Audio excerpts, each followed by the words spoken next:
Welcome back to our channel. Dear friend, मैं देवेंद्र आपका इस चैनल द ऑनलाइन बस्ता में स्वागत करता हूं। फ्रेंड, आज का वीडियो हमारा करंट अफेयर के बारे में रहने वाला है। ये मार्च 2022 का वीडियो होगा। इसमें हम 1 फरवरी से लेकर 28 फरवरी तक कौन सी महत्वपूर्ण घटनाएं हुई हैं, देश और विदेश में कौन सी महत्वपूर्ण घटनाएं हुई हैं, उनके बारे में हम चर्चा करेंगे। स्टूडेंट, जैसे कि आप जानते हैं कि हम सिर्फ अपने वीडियो में सिर्फ वही प्रश्न लेते हैं जो कि परीक्षा के दृष्टि से बहुत ही महत्वपूर्ण है। तो चलिए शुरू करते हैं। पहला प्रश्न ये रहा कि पुरुष एकल वर्ग ग्रैंड स्लैम प्रतियोगिता ऑस्ट्रेलियन ओपन, किसकी बात कर रहे हैं हम, ऑस्ट्रेलियन ओपन 2022 का खिताब किसने जीता? राफेल नडाल, नोवाक जोकोविच, रोजर फेडरर, पीट सैम्प्रास। तो इसका जो पहले का जो राइट आंसर है ए, राफेल नडाल। अब ये हमने क्यों लिया है इसके बारे में हम जरा चर्चा कर लेते हैं। इसमें इंपॉर्टेंट फैक्ट क्या निकल के आते हैं। तो देखिए कि ऑस्ट्रेलियन ओपन जीत के साथ राफेल नडाल दुनिया के सबसे ज़्यादा ग्रैंड स्लैम, कितने 21 ग्रैंड स्लैम जीतने वाले पहले टेनिस के खिलाड़ी बन गए हैं। इन्होंने किसका रिकॉर्ड तोड़ा? इन्होंने रोजर फेडरर और जोकोविच, नोवाक जोकोविच का रिकॉर्ड तोड़ा, जिन्होंने कि 20-20 ग्रैंड स्लैम जीते थे। ठीक है, तो ये एक इंपॉर्टेंट क्वेश्चन बन जाता है। चलिए दूसरा क्वेश्चन देख लेते हैं। हाल ही में, क्वेश्चन नंबर 2, हाल ही में किस देश के शोधकर्ताओं ने नए प्रकार के कोरोना वायरस नियोकोव की खोज की है? भारत, चीन, कनाडा, जापान। तो इसका जो राइट आंसर है बी, चीन। आप जानते हैं कि कोरोना वायरस की शुरुआत कहां से हुई थी? चीन के वुहान शहर से। ठीक है, तो वहीं से अब एक नया जो उसके नया वेरिएंट की खोज हुई है नियोकोव की। ठीक है, तो इसका जो राइट आंसर होगा ये है चीन। इसमें जो इंपॉर्टेंट फैक्ट क्या निकल के आते हैं देखते हैं हम जरा। भारत और चीन की जो अंतर्राष्ट्रीय सीमा है उसका नाम क्या है? मैकमोहन रेखा। ये कई बार पूछा जाता है कि भारत चीन, भारत पाकिस्तान की जो रेखाओं का नाम क्या है। जो चीन की जो दूसरा इंपॉर्टेंट फैक्ट नजर आता है वो है चीन की जो यांगतेज नदी है वो एशिया महाद्वीप की सबसे बड़ी नदी है। ठीक है, ये आप इसको याद कर लेंगे। दुनिया की जो सबसे लंबी नदी है नील नदी, और प्रभाव की दृष्टि से अमेजन नदी, और एशिया की जो सबसे बड़ी नदी है वो चीन की यांगतेज नदी है। ठीक है, जो तीसरा है वांगहो नदी, अब उसको पीली नदी भी कहते हैं। इसको चीन का शोक कहा जाता है। कई बार पूछा जाता है कि चीन का शोक किसे कहा जाता है, तो आपका आंसर होगा, या वहाँ अगर वांगहो नदी है तो आप इसको भी टिक कर सकते हैं, और पीली नदी है तो इसको भी टिक कर सकते हैं। चीन के जो वर्तमान राष्ट्रपति हैं शी जिनपिंग, और वहाँ की संसद का नाम नेशनल पीपुल्स कांग्रेस है। ठीक है, तो ये इसमें इंपॉर्टेंट फैक्ट निकल के आए हैं। आप इन सबको भी नोट करेंगे और याद करेंगे। क्वेश्चन नंबर 3 है, किस आईआईटी संस्थान के शोधकर्ताओं ने ओरिगामी मेटामेटेरियल्स नामक एक नई सामग्री विकसित की है? तो इसके विकल्प देख लेते हैं। इसके विकल्प हैं IIT Mumbai, IIT Madras, IIT Kanpur, IIT Delhi. तो इसका जो राइट आंसर होगा बी, आईआईटी मद्रास। भारतीय प्रौद्योगिकी संस्थान मद्रास के शोधकर्ताओं ने ओरिगामी मेटामेटेरियल्स नामक एक नई सामग्री विकसित की है। तो आप इसको भी नोट करेंगे। चलिए नेक्स्ट क्वेश्चन देख लेते हैं। निम्न में से किस कंपनी ने 1,21,000 करोड़ रुपए में नीलांचल इस्पात लिमिटेड, कौन सा लिमिटेड की बात करें हम? नीलांचल इस्पात लिमिटेड NINL का अधिग्रहण किया? Tata steel, Jindal steel, JSW steel, SR steel. तो इसका जो राइट आंसर है ए, टाटा स्टील ने। ठीक है, टाटा स्टील की स्थापना कब हुई थी? 26 अगस्त 1960 को जमशेदपुर में हुई थी। ठीक है, जो कि झारखंड में है। ठीक है, किसने की थी? जमशेदजी टाटा ने की थी। चलिए क्वेश्चन नंबर 5 देखते हैं। बजट 22-23 में शिक्षा के लिए कितना धन आवंटित किया गया है? तो इसका जो राइट आंसर होगा वो होगा डी। स्टूडेंट, आप जानते हैं कि बजट कब पेश होता है? 1 फरवरी को प्रत्येक साल पेश होता है। ठीक है, अब बजट में कौन कौन से महत्वपूर्ण जो फैक्ट निकल के आते हैं उनको देख लेते हैं हम जरा। कि स्वतंत्र भारत का पहला बजट कब पेश हुआ? 26 नवंबर 1947 को। किसने पेश किया? आर शरणगुणम सेठी ने। ठीक है, कब पेश हुआ? 26 नवंबर 1947 को। ठीक है, स्वतंत्र भारत का। और गणतंत्र भारत का पहला बजट कब पेश हुआ? इसको आप, ये 1950 है। ठीक है, ये गलती से बाई मिस्टेक 47 हो गया। ये कब है? 1950। ठीक है, इसको आप 1950 करेंगे। गणतंत्र भारत का पहला बजट कब पेश हुआ? 28 फरवरी 1950 को पेश हुआ। किसने पेश किया? जॉन मथाई ने। ठीक है, तो स्वतंत्र भारत के पहले वित्त मंत्री आर शरणगुणम सेठी, गणतंत्र भारत के पहले वित्त मंत्री जॉन मथाई थे। स्वतंत्र भारत का पहला बजट 26 नवंबर 1947 को, गणतंत्र भारत का पहला बजट 28 फरवरी 1950 को। भारत बजट व्यवस्था के जनक जेम्स विल्सन को माना जाता है। ठीक है, जो भारत में बजट पेश किया गया, इसके जनक जेम्स विल्सन थे। ठीक है, भारत में सबसे अधिक बार बजट पेश करने वाले व्यक्ति मोरारजी देसाई थे। कितनी बार पेश किया उन्होंने?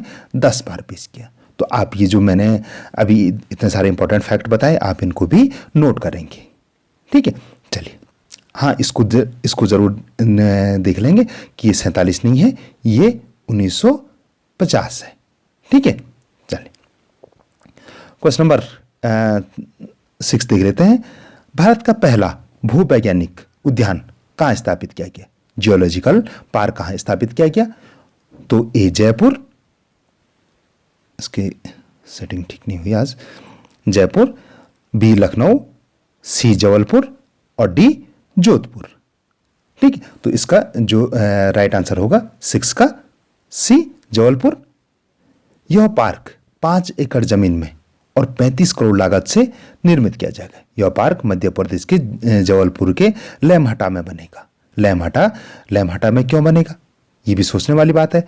लैमहटा भूगर्भीय दृष्टि से विश्व के महत्वपूर्ण स्थानों में से एक है, इसलिए यहां पे जियोलॉजिकल पार्क बनेगा। ठीक है, तो आप ये नोट कर लेंगे। चलिए, क्वेश्चन नंबर 7 देखते हैं। हाल ही में किसने पंचतंत्र तो आप जानते हैं, आपने बड़ी कहानियां पढ़ी हैं, पर पहला रंगीन स्मारिका सिक्का लॉन्च किया है?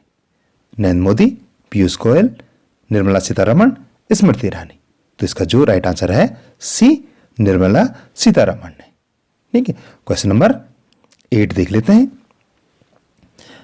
क्वेश्चन नंबर 8, 4 फरवरी 2022 किस विषय के साथ कैंसर दिवस मनाया जाता है? तो पहला क्वेश्चन तो ये बन गया कि कैंसर दिवस कब, विश्व कैंसर दिवस कब मनाया जाता है? तो 4 फरवरी को मनाया जाता है। प्रत्येक वर्ष 4 फरवरी को मनाया जाता है। तो इस साल उसका विषय क्या था? Close the care gap, I am and I will, I care, ये इनमें से कोई नहीं। तो इसका जो राइट आंसर था वो क्या था? वो right answer A, close the care gap, ये इसका थीम थी इस साल की। ठीक है, अब इसमें इंपॉर्टेंट फैक्ट क्या नजर आते हैं? विश्व स्वास्थ्य संगठन की पहल पर साल 1933, कब? 1933 में पहला कैंसर दिवस जेनेवा स्विट्जरलैंड में मनाया गया। कहाँ मनाया गया? जेनेवा स्विट्जरलैंड में मनाया गया। ठीक है, 4 फरवरी को क्या कोई अन्य दिवस भी मनाया जाता है? तो बिल्कुल, 4 फरवरी को मानव बंधुत्व का अंतर्राष्ट्रीय दिवस भी मनाया जाता है। प्रथम मानव बंधुत्व अंतर्राष्ट्रीय दिवस 2021 में मनाया गया था। ठीक है, तो आप इसको भी नोट कर लेंगे। चलिए, क्वेश्चन नंबर 9 देखते हैं। हाल ही में किस देश को गैर नाटो सहयोगी देश का दर्जा दिया गया? भारत, नेक्स्ट है श्रीलंका, कतर, पाकिस्तान। तो इसका जो राइट आंसर है सी, कतर। ठीक है, नाटो की स्थापना कब की गई थी? नाटो की स्थापना 4 अप्रैल 1949 को की गई थी। नाटो का मुख्यालय कहां था? ब्रुसेल्स में है। नाटो का जो मुख्यालय है वो ब्रुसेल्स में है। और नाटो की स्थापना 4 अप्रैल 1949 को की गई। अगर स्टूडेंट, अगर आपने जो विश्व के जो प्रमुख संगठन हैं उनका अगर आपने उनके बारे में आपको जानकारी नहीं, तो मैं इस वीडियो का जो हमारा इस मामले में महत्वपूर्ण वीडियो निकला था, मैं उसका लिंक भी डिस्क्रिप्शन में दे दूंगा, या आप प्लेलिस्ट में जाके जो हमारी जीके या जीएस वाली प्लेलिस्ट है उसमें जाके भी देख सकते हैं। चलिए, नेक्स्ट देख लेते हैं। क्वेश्चन नंबर 9, किस देश ने अपनी पहली हाइड्रोजन ट्रेन चलने वाली ट्रेन को लॉन्च किया? हाइड्रोजन से चलने वाली ट्रेन को लॉन्च किया? Nepal, Pakistan, Iran, Japan. तो इसका ये तो आसानी क्वेश्चन हो गया, डी जापान ने। ठीक, नेक्स्ट क्वेश्चन देखते हैं। क्वेश्चन नंबर 11, बीसीसीआई अध्यक्ष और पूर्व क्रिकेटर सौरव गांगुली ने दुनिया के तीसरे एवं भारत के दूसरे बड़े क्रिकेट स्टेडियम की आधारशिला निम्न में से किस जगह रखी? दिल्ली, पटना, जयपुर, लखनऊ। तो 11 का जो राइट आंसर होगा वो होगा सी, जयपुर। अब इसमें क्या क्या फैक्ट आते हैं, चलिए देख लेते हैं। फैक्ट, बीसीसीआई अध्यक्ष पूर्व क्रिकेटर सौरव गांगुली ने दुनिया के तीसरे और भारत के दूसरे स्टेडियम की आधारशिला जयपुर में रखी। इस स्टेडियम में कितने लोग बैठेंगे? 75,000 लोग बैठेंगे। ठीक है, दुनिया का जो सबसे बड़ा स्टेडियम है वो कौन सा है? नरेंद्र मोदी स्टेडियम अहमदाबाद में है। इसमें 1,10,000 दर्शक बैठ सकते हैं। दुनिया का दूसरा क्रिकेट स्टेडियम मेलबर्न में है, ऑस्ट्रेलिया में मेलबर्न में है। इसकी क्षमता 90,000 दर्शकों की है। ठीक है, तो चलिए नेक्स्ट देख लेते हैं। क्वेश्चन नंबर 12, गणतंत्र दिवस परेड 2022 की सर्वश्रेष्ठ झांकी का पुरस्कार किसे दिया गया? ठीक है, जो गणतंत्र दिवस परेड थी उसमें जो सर्वश्रेष्ठ झांकी थी उसका पुरस्कार किसे दिया गया? विकल्प देख लेते हैं। मैं थोड़ा सा इसकी सेटिंग कर लेता हूं। विकल्प देख लेते हैं हम। उत्तर प्रदेश, राजस्थान, हरियाणा, कर्नाटक। तो इसका जो राइट आंसर है ए, उत्तर प्रदेश। यूपी की झांकी, कौन सी झांकी थी वो? झांकी एक जिला एक उत्पाद और काशी विश्वनाथ धाम के लिए यह पुरस्कार दिया गया। ठीक है, दूसरा पुरस्कार किसको मिला? कर्नाटक को। तीसरा पुरस्कार मेघालय को मिला।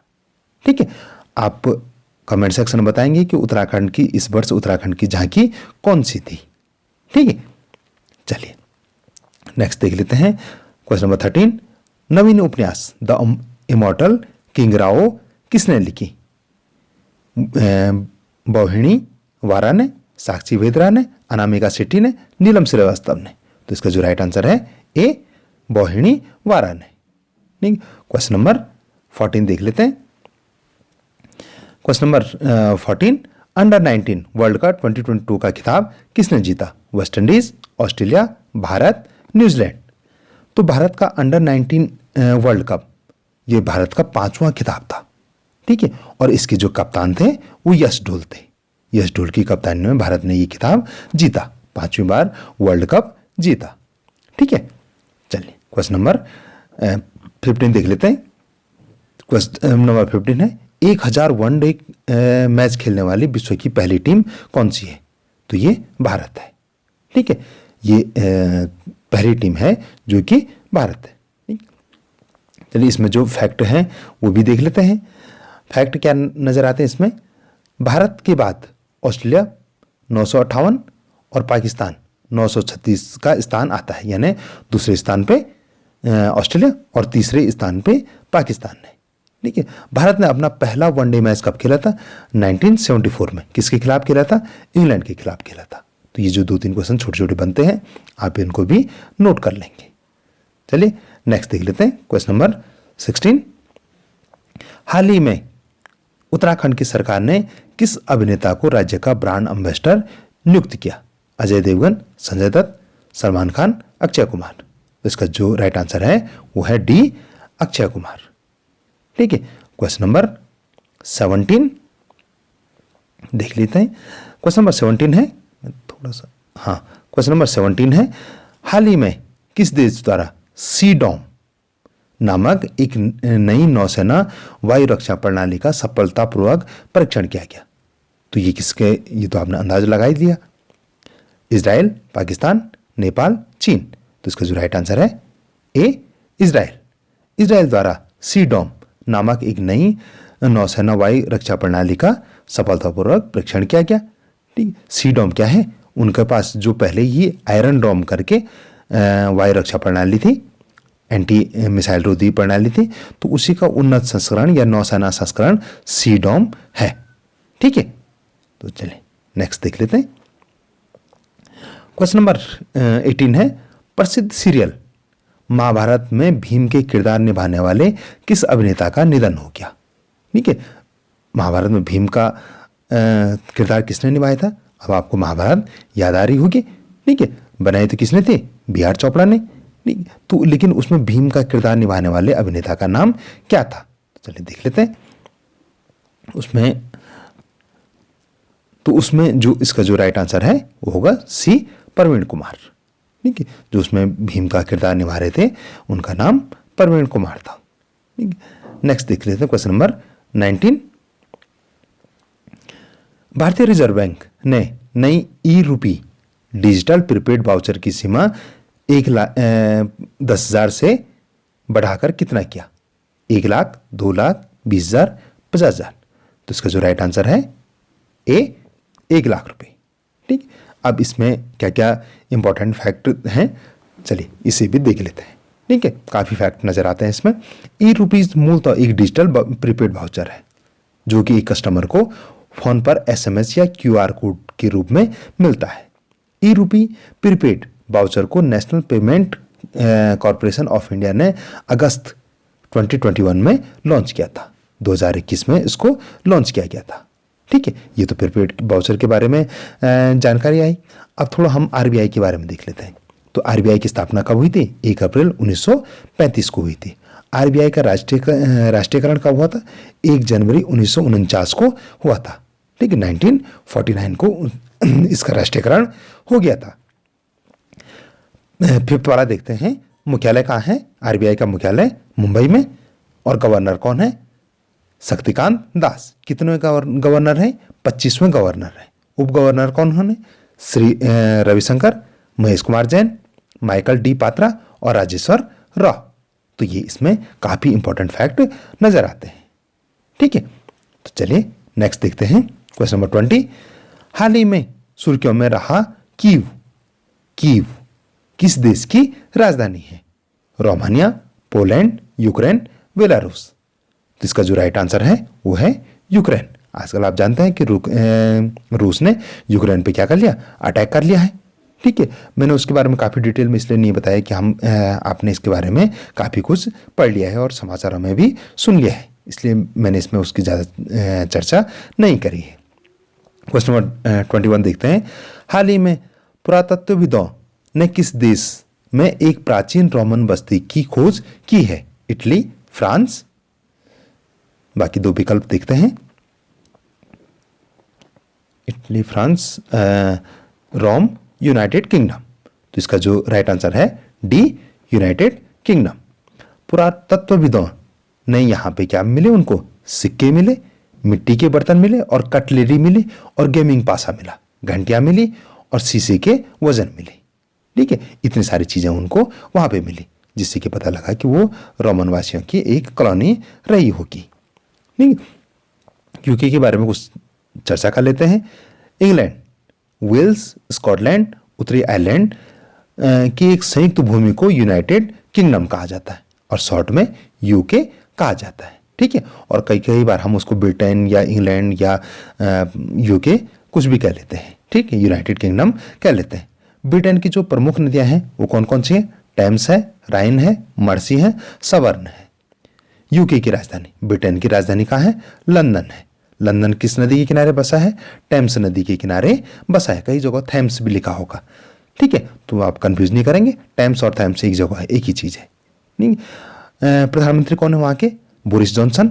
और मुद्रा का क्या है वहां की? पाउंड, ठीक है। पाउंड स्टर्लिंग वहां की मुद्रा का नाम है। तो ये काफी महत्वपूर्ण फैक्ट निकल के आए यूके के बारे में, ठीक है। तो आप इसके बारे में भी नोट कर लेंगे, ठीक है। ये सारे परीक्षा की दृष्टि से महत्वपूर्ण क्वेश्चन है, अति महत्वपूर्ण क्वेश्चन है, वेरी वेरी इंपॉर्टेंट है। किस मिशन के तहत यूक्रेन में फंसे भारतीयों को रेस्क्यू किया जा रहा है? ऑपरेशन रक्षा, ऑपरेशन गंगा, ऑपरेशन एकता, ऑपरेशन शांति। तो इसका जो राइट आंसर होगा बी, ऑपरेशन गंगा। वहां पे हमारे देश के काफी जो बच्चे वहां पे फंसे हुए हैं, तो उनको वापस लाने के लिए जो ऑपरेशन चलाया जा रहा है वो है ऑपरेशन गंगा। नेक्स्ट क्वेश्चन देख लेते हैं। Question number 53। भारत ने किस देश के साथ नीली अर्थव्यवस्था और महासागर शासन पर रोड मैप समझौता किया? नीली अर्थव्यवस्था आप जान गए कि महासागर के संबंध में बात हो रही है। फ्रांस, या स्पेन? ठीक है, तो 23 का जो राइट आंसर है वो तो ए फ्रांस है।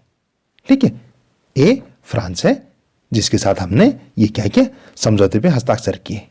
ठीक है, चलिए देखते हैं, कुछ इंपॉर्टेंट फैक्ट नजर आते हैं। फ्रांस की राजधानी कहाँ है? पेरिस, और वहाँ के जो राष्ट्रपति है एमुलन मैक्रो, और उसकी जो मुद्रा है यूरो या CFA फ्रैंक। ठीक है, यूरो को एक्सेप्ट करने से पहले फ्रैंक होती थी। ठीक, क्वेश्चन नंबर 24 देख लेते हैं। 22 फरवरी 22 को यानी 22 फरवरी 2022 को निम्न में से किस देश ने लगभग 300 साल बाद, कितने साल बाद? 300 साल बाद पहली बार अपना स्थापना दिवस मनाया? चीन, सऊदी अरब, अफगानिस्तान, इजराइल। तो इसका जो राइट आंसर है बी, सऊदी अरब ने। कितने साल बाद मनाया? 300 साल बाद। चलिए देखते हैं इंपॉर्टेंट फैक्ट। स्थापना दिवस का उद्देश्य उस दिन को चिन्हित करना है जब इमाम मोहम्मद बिन सऊद ने 1727 में रियाद के उत्तर पश्चिम दरिया शहर में पहला सऊदी राज्य स्थापित किया था। तो इसकी जो पहली बार स्थापना कब हुई थी? 1727 में थी, 1727 में हुई थी, और अब जाके वो 300 साल बाद अपना स्थापना दिवस मना रहे हैं। ठीक, नेक्स्ट क्वेश्चन देखते हैं। क्वेश्चन नंबर 25, नासा ने हाल ही में किस वर्ष तक अंतर्राष्ट्रीय अंतरिक्ष स्टेशन यानी इंटरनेशनल स्पेस स्टेशन को आधिकारिक तौर पर बंद करने की घोषणा की? इसको हम शॉर्ट में क्या बोलते हैं? ISS। ठीक है, इंटरनेशनल स्पेस स्टेशन। कई बार आता है कि ISS की फुल फॉर्म क्या है, तो क्या है? I से इंटरनेशनल, S से स्पेस और S से स्टेशन, और हिंदी में क्या होगा? अंतर्राष्ट्रीय अंतरिक्ष स्टेशन। ठीक, तो 2031, 2030, 2035, 2026। तो इसका जो राइट आंसर है ए, 2031 तक नासा ने ISS को 2031 में प्रशांत महासागर के बीच में पॉइंट नीमो, आप इस पॉइंट को याद कर लेंगे, नीमो नामक एक स्थान पर इससे ये डूब जाएगा या इसे डुबा दिया जाएगा। ठीक है, इसको क्या कहा जाता है? अंतरिक्ष यानों का कब्रिस्तान भी कहा जाता है। अगर क्वेश्चन आए कि अंतरिक्ष यानों का कब्रिस्तान कहाँ है, तो ये कहाँ है? पॉइंट नीमो। पॉइंट नीमो कहाँ है? प्रशांत महासागर में। ठीक है, ISS कब लॉन्च किया गया था? तो 1998 में लॉन्च किया गया था। ठीक है, चलिए नेक्स्ट देख लेते हैं। क्वेश्चन नंबर 26 है, भारत के नवनियुक्त मुख्य आर्थिक सलाहकार CA भी अनंत नागेश्वरन। ठीक है, अनंत नागेश्वरन, आप इसको याद करेंगे। अनंत नागेश्वरन के अनुसार भारतवर्ष 25-26 या 26-27 तक कितने ट्रिलियन डॉलर की अर्थव्यवस्था बन सकता है? $8 ट्रिलियन। बाकी के विकल्प देख लेते हैं। 8 trillion dollar, 4 trillion dollar, 5 trillion dollar या 10 ट्रिलियन डॉलर। तो इसका जो राइट आंसर है C, 5 ट्रिलियन डॉलर। और अभी भारत की अर्थव्यवस्था कितनी है? लगभग 2.62 ट्रिलियन डॉलर। ठीक है, अगर हम जिस हिसाब से ग्रोथ कर रहे हैं उस हिसाब से अगर हम 10 के आसपास से ग्रोथ करेंगे तो हम आराम से ये अचीव कर सकते हैं। ठीक, नेक्स्ट देख लेते हैं क्वेश्चन नंबर 27। बीजिंग में संपन्न शीतकालीन ओलंपिक 2022 में पदक तालिका में कौन सा देश शीर्ष पे रहा? चीन, नॉर्वे, जर्मनी, जापान। तो इसका जो राइट आंसर है बी, नॉर्वे। ठीक, इसमें जो फैक्ट नजर के आते हैं देख लेते हैं, मैं साफ कर लेता हूं। जो इंपॉर्टेंट फैक्ट है वो क्या है? नॉर्वे ने 16 गोल्ड, 8 सिल्वर, 13 ब्रॉन्ज के साथ टोटल 27 मेडल जीत के शीर्ष स्थान पे रहे थे। भारत से सिर्फ एक ही खिलाड़ी ने इसमें भाग लिया था। कश्मीर के आरिफ खान ने शीतकालीन ओलंपिक में भाग लेने वाले एकमात्र भारतीय थे। सिर्फ भारत से एक ही खिलाड़ी वहां गए थे। ठीक, नेक्स्ट क्वेश्चन देख लेते हैं। Question number 28। 20 फरवरी को यानी 20 फरवरी को किन राज्यों ने अपना स्थापना का 36वां स्थापना दिवस मनाया? ठीक है, किन किन ने 36वां स्थापना दिवस मनाया? गोवा, मणिपुर, मिजोरम, अरुणाचल प्रदेश, सिक्किम, नागालैंड, त्रिपुरा, मेघालय। तो इसका जो राइट आंसर है बी, मिजोरम और अरुणाचल प्रदेश ने। ठीक है, तो इसमें जो फैक्ट क्या क्या नजर आते हैं देख लेते हैं। 20 फरवरी 1987 को मिजोरम भारत का 23वां और अरुणाचल 24वां राज्य बना। कब बना? 20 फरवरी 1987 को। ठीक है। अरुणाचल प्रदेश को उगते सूरज की भूमि भी कहा जाता है। ठीक है। मिजोरम के मुख्यमंत्री कौन है? जोरमथांगा। और जो राज्यपाल हैं PS श्रीधरन पिल्लाई। अरुणाचल के मुख्यमंत्री के नाम है पेमा खांडू और राज्यपाल कौन है? BD मिश्रा। चलिए क्वेश्चन नंबर 29 देख लेते हैं। निम्न में से किस संस्था ने किसान मोबाइल ऐप ठीक है ऐप लॉन्च किया? IIT Roorkee, IIT Kharagpur. तो जो क्वेश्चन नंबर 29 का जो राइट आंसर है वो होगा A, IIT रुड़की ने। ठीक है। किसान मोबाइल ऐप अगर आप फोन में डाउनलोड कर सकते हैं उसको, अगर आपको कृषि संबंधी चीज़ों में रुचि है तो। क्वेश्चन नंबर 30 देख लेते हैं। ये हमारा लास्ट प्रश्न होगा। किस राज्य की कैबिनेट ने ई कचरे निपटान हेतु देश के पहले ई-वेस्ट इको पार्क की मंजूरी प्रदान की है? बिहार, पंजाब, दिल्ली, तमिलनाडु। तो इसका जो राइट आंसर है C, दिल्ली ने। ठीक है। अब फैक्ट क्या क्या है इसमें देख लेते हैं। दिल्ली कैबिनेट ने ई कचरे निपटान हेतु देश के पहले ई वेस्ट पार्क इको पार्क को मंजूरी दी। दिल्ली हर साल 2 लाख टन कचरा निकल जाता वहां से। ठीक है। भारत ई कचरे का तीसरा बड़ा उत्पादक है। ठीक है। ई कचरा का तीसरा, सामान्य कचरा दूसरा, ई कचरा का तीसरा बड़ा उत्पादक है। डियर स्टूडेंट, ये था हमारा आज का वीडियो। आपको कैसा लगा आप कमेंट सेक्शन में अवश्य अपनी टिप्पणी दें। अगर आपको किसी और विषय पे भी वीडियो चाहिए तो आप हमें कमेंट कर सकते हैं। हम पूरी कोशिश करेंगे उस विषय पे आपको वीडियो बना के दें, जिससे कि आपका वो टॉपिक भी क्लियर हो जाए। स्टूडेंट, अगर आपको ये वीडियो पसंद आए तो आप इसको लाइक करना ना भूलें, अपने दोस्तों के साथ भी शेयर करें, अपने व्हाट्सएप, फेसबुक, इंस्टाग्राम आदि सोशल मीडिया प्लेटफॉर्म पर भी इसको शेयर करें। धन्यवाद।